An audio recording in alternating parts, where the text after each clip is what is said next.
Hi crafters! So, welcome back sa channel. So, ngayon, magpa-part 2 tayo ng ating printing and crafting business. So, ang feature naman natin ngayon is yung Dominator na die cutting machine, which is an electronic die cutting machine from Crafters World Enterprises. Different to from yung nakasanayan natin na cameo machines, yung mga silhouette machines. Iba yung function nito sa function ni cameo machines. Although parehas silang cutting machines, medyo malaki yung difference nila pagdating sa functions.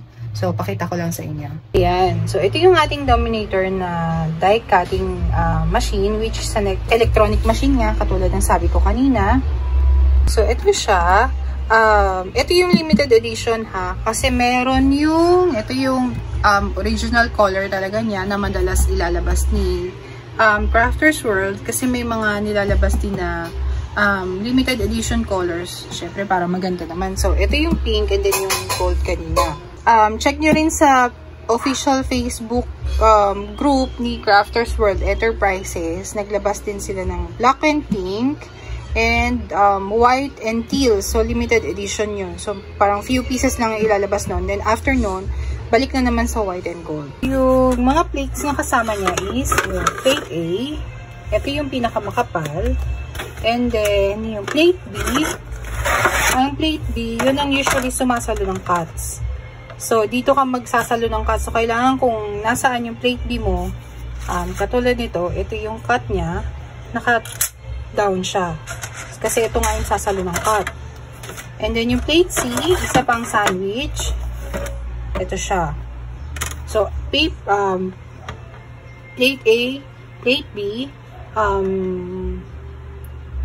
paper, and then yung die cutting die cut metal. So, ito siya, nakaganon. And then, may kasama din siyang metal shim. Ito para sa pink to. So, nga pala, kung ano yung kulay ng machine nyo, yun ang kulay na nakalagay sa tatak mo. And, ito yung pang-embossing mat, kasi may mga embossing folders din si Crafters World. And, ito yung thin plastic shim. So, para yan sa mga maninipis na cutting dies, katulad nito, usually nilalagyan siya ng shim para mas madaling makat. Tulad nga ng sabi ko kanina, si Dominator gumagamit siya ng mga cutting dies katulad nito and nito. Ito usually for ano to, invitation cover. Ito naman ay pang giveaways to, so pang crayons and then yung coloring pages niya dyan mo lalagay. Ito yung gagawin natin para makita nyo rin. Actually, maraming marami namang cutting dies design si Crafters World Enterprises. So, ito pang invitation din to. Ayan, puro pang invitation yan mostly. And then, meron ding mga boxes. So, actually, mas sikat si Crafters World sa boxes. So, ayan. So, ito mga giveaway boxes. Ayan, envelopes. Ito envelope din. Ito box to. Discontinued na yata. Ito pang ball pen, pen sleeves. Ito paper plate. Ayan, ito yung isa sa pinakasikat na Gable box. 084. Wala yung code niya dyan. So, may mga letters din na ganito. Ito pang ano to, pang emboss. Maganda siya pang emboss. So, ayan yung mga boxes. Ito rin isa sa sikat na Gable box. At saka ano to, malakas na item ni Crafters World. Ito yung pang ano nga yun? Kalbuta ko na. Kasi may perforation siya. Ayan. So, ito yung mga pang shot glass at saka pang keychain. Actually, marami pa akong hindi nagagamit. Isa-sample ko pa yung iba eh. Ayan. So, now, ito yung gagamitin natin. Papakita ko sa inyo kung paano siya i-design sa Canva. Kasi, most of the time, ang gamit ng mga crafters ngayon is Canva for designing. And then, ikakat natin siya using the Dominator machine. So, ito yung template niya na inayos ko sa Canva. So, actually, available lang templates. May mga available templates tayo from Crafters World Enterprises na pwede nyong ma-download if part kayo ng group. But please, this is just a warning, no?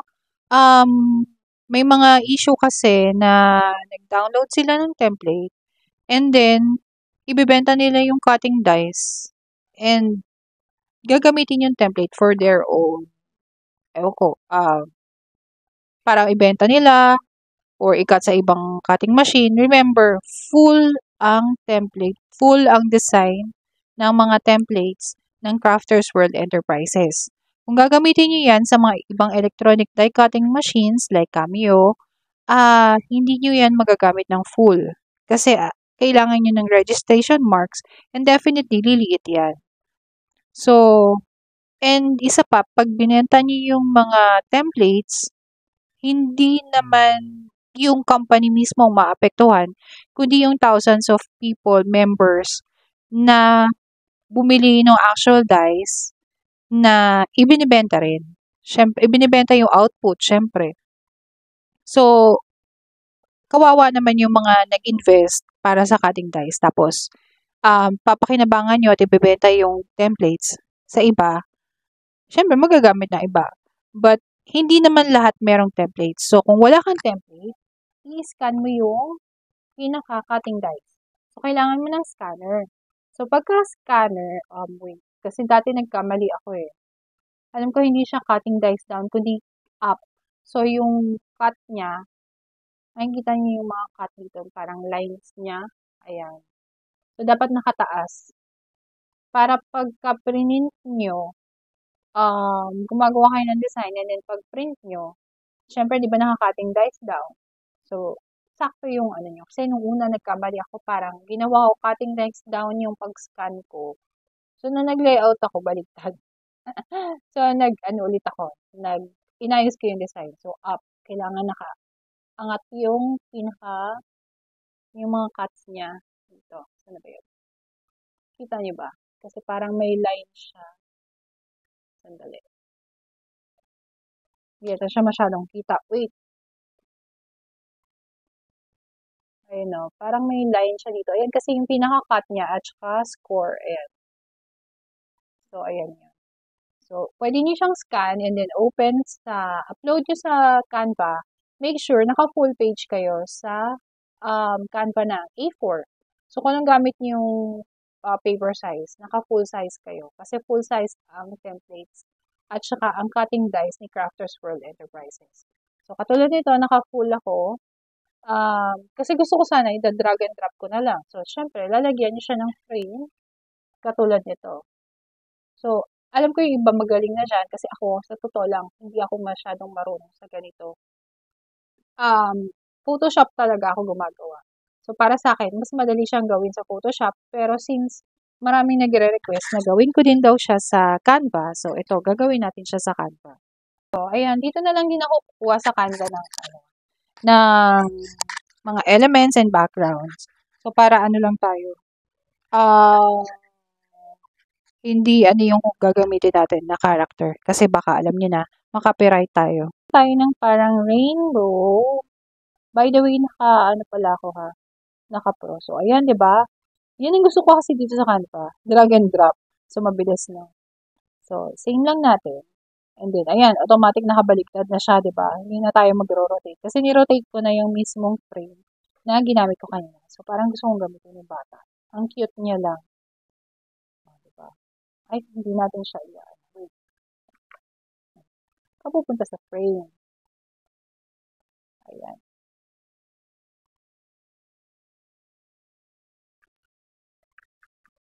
Pupunta siya eh.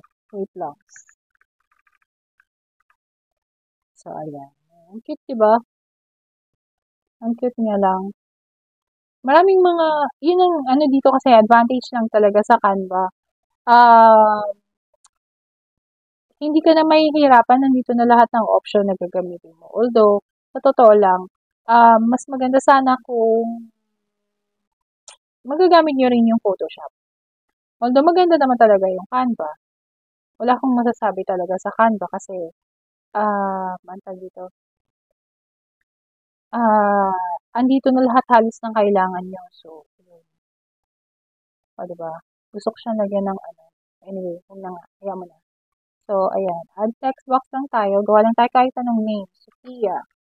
Okay, Sophia. Ayan. Hanap lang tayo na.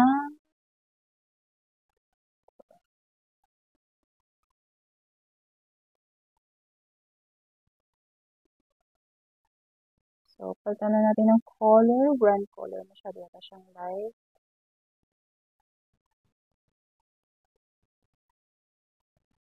Ayan. Effect. Ayan. Gusto ko lagyan ng mga shadow. Ito actually, pag ito ginawa nyo sa Photoshop, padali lang to. As in.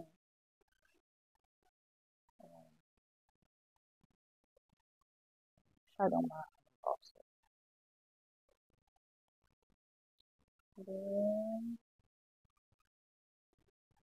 ay, effects pala.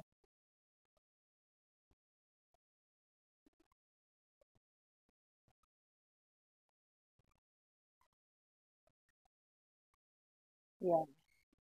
Ayan, diba? So, okay na siya. Lagyan na natin ng, happy birthday. Nasulat ko na ba? Ang late kasi. Hindi na tayo nag-voice over kasi minsan hindi ako sumasakto dun sa sa video. Nahihirapan ako habulin yung video ko minsan. Ayan. Ang cute talaga ng bata.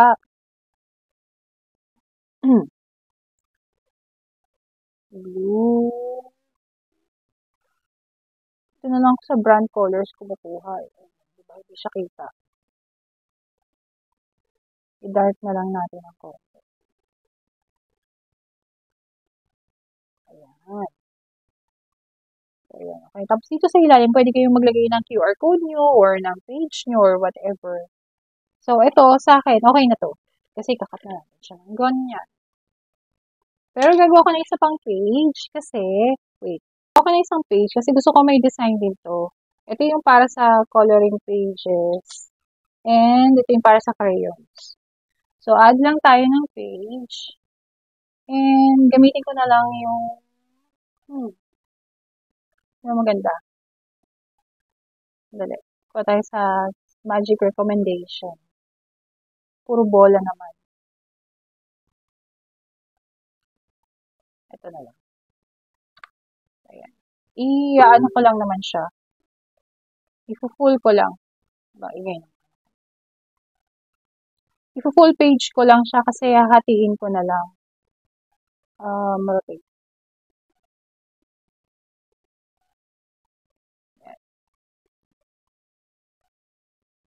Hahatiin ko na lang siya. So, para lang may design yung akin.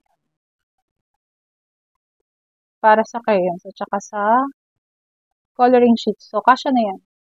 So, download lang natin. JPEG ako mag-download, guys. Okay, so, nandito na siya sa aking folder. So, open lang natin. Kung ako talaga, i-open ko to sa Photoshop. But since hindi naman lahat kaya yung Photoshop, so ipiprint ko siya as image. So, ang gagamitin ko is Canon G3010 and A4 glossy. Ang gagamitin ko dito? 250 GSM na paper. Sa Canon na printers, meron tayong borderless printing. So, magbo-borderless printing ako kasi gusto kong ma-maximize yung cutting dies. So, hindi ako naka-landscape, dapat naka-portrait. Print ko naman sa A4, okay. Ayan na siya, print lang natin. Wait lang. So, ayan, kailangan mag-voice over kasi hindi nakabukas yung mic ko. So, ayan, na-printan natin siya. Borderless yung nagawa kong print nung una pero nagpalit ako. Later, makikita nyo kung bakit ako nagpalit. So, ayan yung sa pocket and yung sa crayons. Doon yun sa pangalawang page. Para lang may design. Mas maganda kasi may design. Kung marami kayong gagawin, pwede nyo ulit-ulitin gamitin yan hanggang sa mapagkasya nyo kung ilan. So, ganyan siya. Yung pocket kasi medyo wide. So, pwede kayong print na lang ulit. So, ayan siya. Sinasakto siya. Ito yung coloring sheets. 4x6 pala yung size niyan. Sinukat ko lang yung sa pocket. So, ganun na gagawin yung size for the coloring sheets. 10 sheets yan ginawa ko. And then yung crayons, 8 pieces. Walang brand yun Shopee lang yun. Parang 8 pesos yata or 10 pesos ang isang box. So again, yung ating sandwich, plate A. And then plate B. And then yung ating paper. And then yung cutting dice down. Naka-down yung pang-cut niya So cutting dice down. Ayan. Tinuturo ko dyan yung mga pang-cut niya and pang-score. So, down siya and then yung plate C. Ayan. So, iporma nyo na lang. Kailangan nasa likod yung pinaka pang-lock niya mula sa harap. So, nasa likod siya. Ayan. So, sinasakto ko siya but napansin ko hindi siya papantay dahil ginawa ko siyang borderless. So, ayan. Inurong ko, diba? So, kasi nga, diba, full ang mga cutting dice ni Crafters World Enterprises. So, kailangan nakaayos din yung ating file. So, ito yung sinasabi ko na kung saan kayo comfortable na mag-design, i-design nyo siya kasi kung sa Photoshop ko to ginawa, i-scan ko yung image, kukunin ko yung file from Canva and dun ko siya mismong isusukat. So, magre-reprint ako niya ng hindi naka-borderless. So, ito yung borderless kanina and then ito na yung hindi borderless. So, mas sakto siya but still medyo kinulang pa rin ako ng konti sa design. So, iaayos ko na lang siya sa Photoshop or kayo kung paano kayo mag-design. Pero better, scan nyo yung dice and then from there kayo gawa ng design. Clipping mask nyo na lang sa Photoshop kung nagpo-Photoshop kayo. Para hindi full page. Kasi katulad ginagawa ko dati, full page, parang madaming nasasayang sa ink. So, clipping mask para sakto dun sa mismong scanned file ng cutting dice. So, ayun yung sa taas niya. Medyo mag-adjust lang tayo ng konti. Pero okay naman siya. So, ikakat na natin siya. Okay na to for me. Konting ayos na lang to ng design. May ayos din natin yan.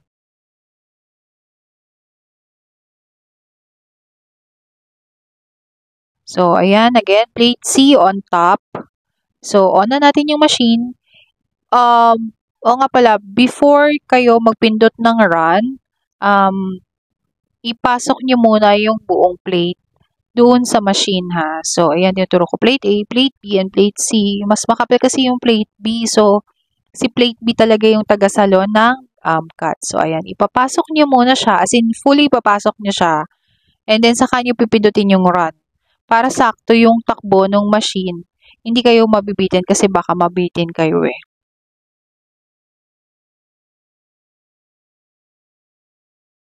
Hindi nyo na narinig yung cracking sounds. Anyway, natural yung cracking sounds para doon sa mga bagong cutting dice.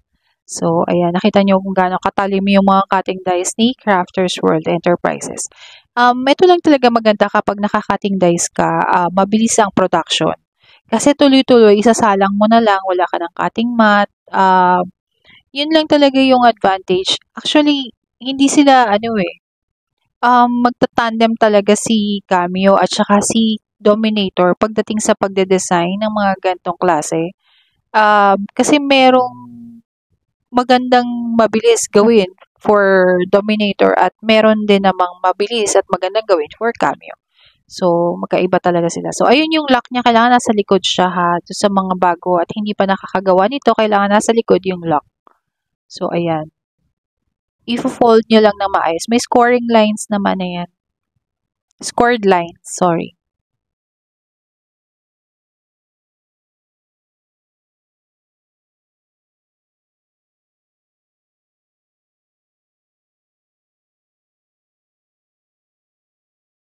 Ayan, next na natin yung pocket and then yung slot para sa crayons. So, 8 pieces crayons ang kasya dyan. So, ayos na lang natin siya. Again, fully pasok muna yung yung plates bago pindutin yung run. Yung gamit ko pala dyan na parang umiikot-ikot. Twist something. Ayan. Ano yan yung kulay pink? May kulay pink yan. Gusto ko kasi sana pink. Kaso nakaumbok siya sa ibabaw. So, hindi ubra. Inalis ko yung pink. So, white na lang naiwan.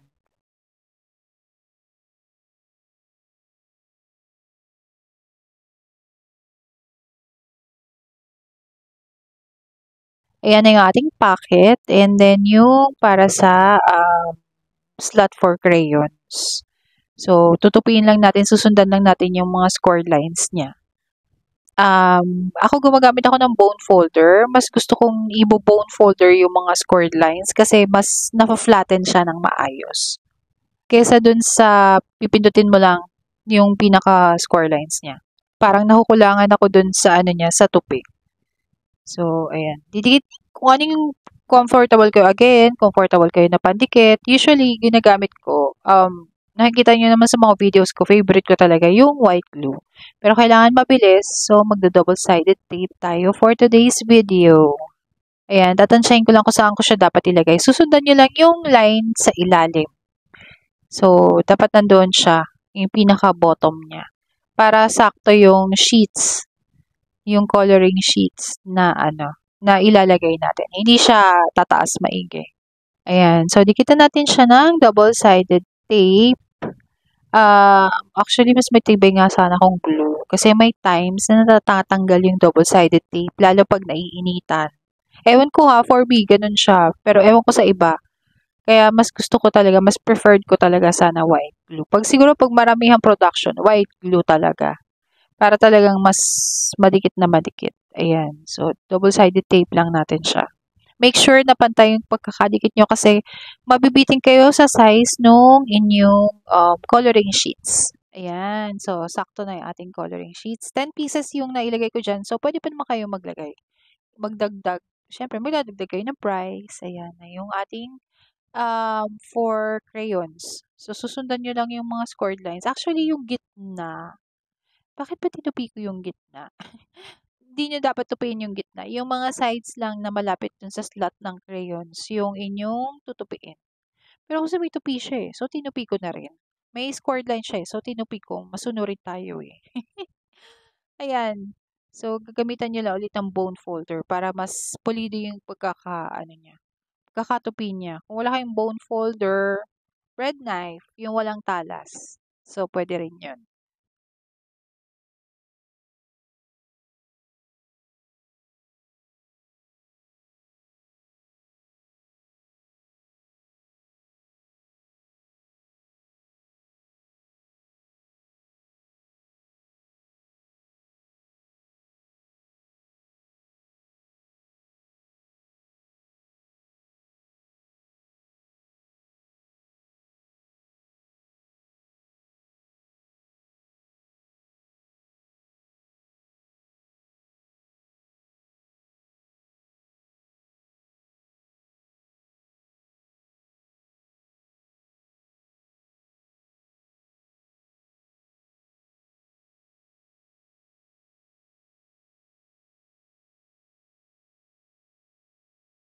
So, ayun, nilagyan ko na yung likod ng double-sided tape. Yun yung may parang hiwa sa likod. So, yun, lalagyan natin ng double-sided tape. Susukat ko lang yung crayons para sakto. Alam ko kung saan ko ilalagay.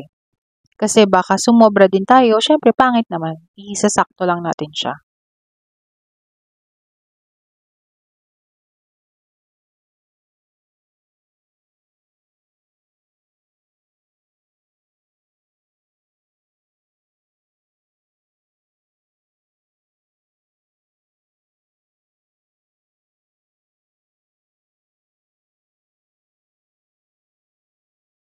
Ayan. So, okay na yung pang 8 pieces natin na crayon. So, ganyan siya.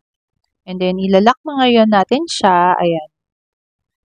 Ganyan yung paglalak niya. So, may slot naman siya. Medyo, sa una lang medyo mahirap. Pero, pagka naiayos nyo naman na yung lock niya, okay naman na ulit pag binalik natin. Yan, di ba? Ang cute niya lang. So, yun, pwede kayo maglagay doon ng QR code nyo or ng page name nyo. So, ganyan siya pag inopen.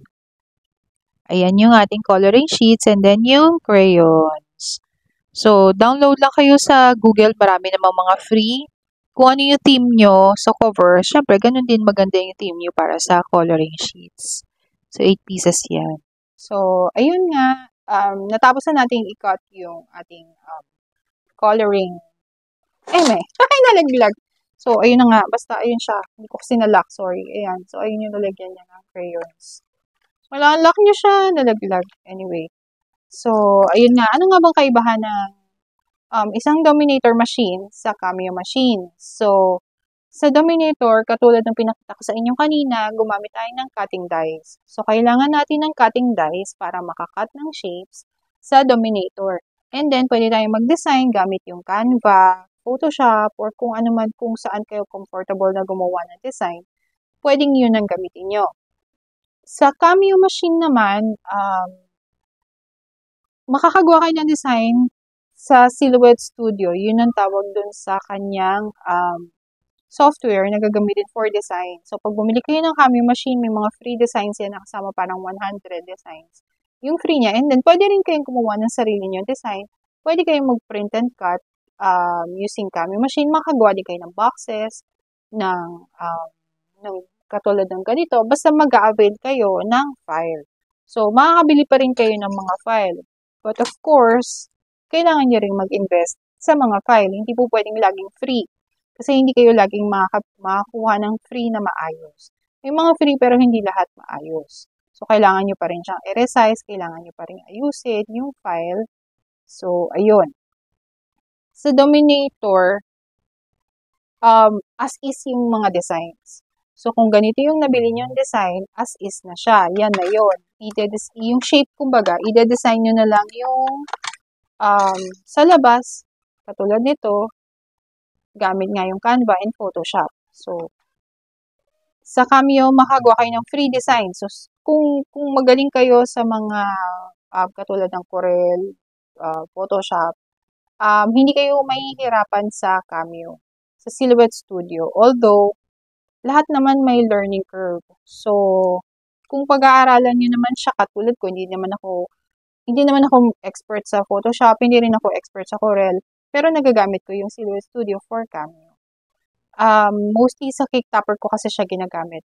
But, pagdating sa boxes, talagang mas the best yung Dominator. Kasi, katulad nito, nakat ko to sa Cameo. So, ayan yung scoring niya. Parang broken lines. So, sa Cameo, ganyan ang scoring. Sa Dominator, ganito ang scoring. Wala siyang broken lines. So, yan yung difference niya. At saka, mas mabilis ang production since pasok ka lang ng pasok ng cutting dies para mag-cut.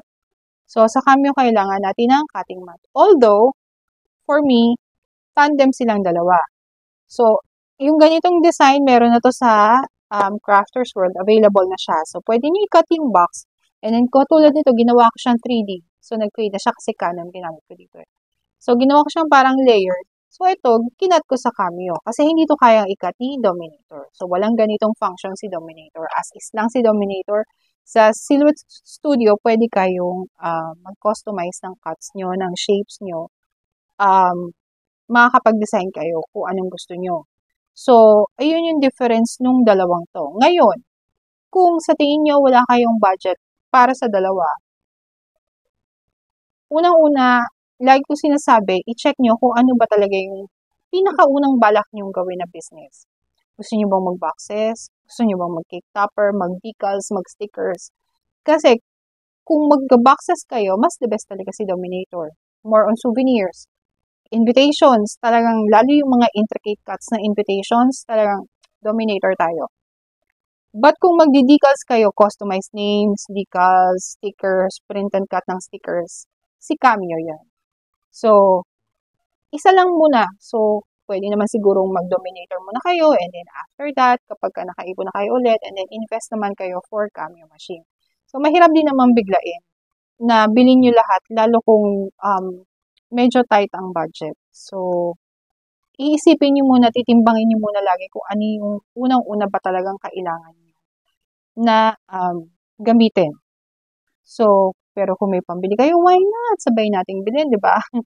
Ito naman, hindi ko naman siya sabay binili. So, magkasunod lang din siya. Kasi dati naman akong gumagamit ng die cutting machine, pero ibang brand. Nilet go ko kasi ang dami niyang sandwich. May magnet pa siya. Ayoko nang may magnet. Napaka-gastos niya sa magnet. So, mas madali ito kasi ang sandwich niya, tatlo lang. Plate A, plate B, plate C. So, wala siyang magnet. So, mas okay ito sa akin at mas tipid ako sa plates pagka ganun. So, ayun, siguro sa susunod yung medyo mga complicated na designs ni Dominator ang feature natin, pero magpa-part 3 muna tayo sa printing and crafting business. So, for now, ito yung feature natin, yung Dominator na cutting machine. Para makita nyo lang yung difference. Sa susunod, i-feature natin si Cameo machine para ma-compare nyo kung alin ba talaga yung kailangan. So, medyo matagal lang kasi talagang busy tayo sa life. Hindi tayo busy sa orders. Busy tayo sa life. So, para ma-compare nyo kung ano ba talaga yung mas gusto nyong unahin dun sa mga wala pa or dun sa mga gusto pang mag-invest ng isa pang machine para sa business nila. So, hindi lang tayo makukontento sa printing lang ng print ng kung ano, magnets, calendars, notebooks. Sobrang dami nang gumagawa. Kailangan nag-innovate pa rin tayo, nag-iisip pa rin tayo kung ano ba yung pwede nating i-alok na wala pa sa iba. Ano ba yung pwede nating gawin na hindi pa nagagawa ng iba. So, kasi sa sobrang saturated na nung market natin, pagka medyo kahinaan, katulad ngayong mga buwan na to, talagang walang customer kasi nag-uunahan ng mga suppliers sa customers. So, better siguro, at least kahit paano, meron tayong nadi-discover na bago nating pwedeng i-alok. Katulad nito, yung mga wala pang die-cutting machines na ngayon palang nakikita yung about sa die-cutting machines, eto na ang sagot sa inyong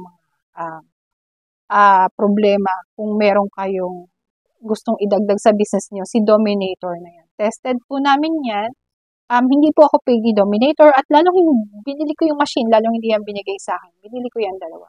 Binili ko yan parehas kasi naniwala ako dun sa product. Okay, ano ba? Open-minded ba kayo? So, ayun lang. So, if you have other questions, alam niyo, hindi talaga ako expert sa Canva, ha? Pagpasensyahan nyo na talagang yun lang kaya ng knowledge ko sa Canva. Although, nagde-design ako ng invitations kasi sobrang dali sa Canva. Kasi napakarami niyang choices para sa design, di ba? So, marami pang mas expert sa akin sa Canva dyan. So, siguro pwede nyo silang panoorin para paano mag-design. Pero pinakita ko sa inyo kung yung paano yung alam ko as basic, as super, super, super basic sa Canva. So, pagpasensyahan nyo na. Hindi tayo gagamit ng mga cartoon characters kasi baka makapiright tayo. So, ito yung ating CWE224 from Crafters World Enterprises. Ginamit natin yung Dominator machine. So, ayun. Magpa-part 3 tayo. Si Cameo naman na ating i-feature dun sa mga Cameo 5 na tayo, ha. Pero, pwede pa rin naman tayong actually, wala na kasing Cameo 4 ko eh.